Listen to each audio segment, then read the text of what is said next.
क्या आपकी दुआएं कबूल नहीं होती? अगर जवाब हाँ है तो ये फ़िक्रिया अपनी हकीकत में गलत है, झूठ है, और ये कहना या समझना कि मेरी दुआएं कबूल नहीं होती दरअसल गैर हकीकी ख्याल है जिस पर बहुत से लोग यकीन रखते हैं। दुआएं सिर्फ कबूल होती हैं, सिर्फ कबूल। वो सुनी जाती हैं, इन्हें नोट किया जाता है, दुआ पे हर सूरत नफ़ा दिया जाता है। इसलिए कहा जाता है कि जिसे दुआ की तौफीक हासिल है उसे बहुत कुछ हासिल है। कैसे? दुआ मांगी, सुनी गई, नोट कर ली गई, इसकी कबूलियत के असरात चेक किए गए।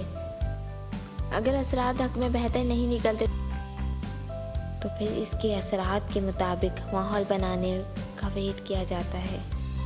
फिर वो चीज़ें अता की जाती हैं। उस चीज़ को आप किसी भी बच्चे से सीख सकते हैं कि इन्हें बहुत सी चीज़ों से दूर रखा जाता है। इन्हें अभी समझ नहीं है, रब भी इसके बारे में जानता है कि अभी वो आपके लिए ठीक नहीं है, या आपके बाशऊर होने का वेट किया जाता है, या हालात और माहौल के आपके हक में बेहतर होने का वेट किया जाता है।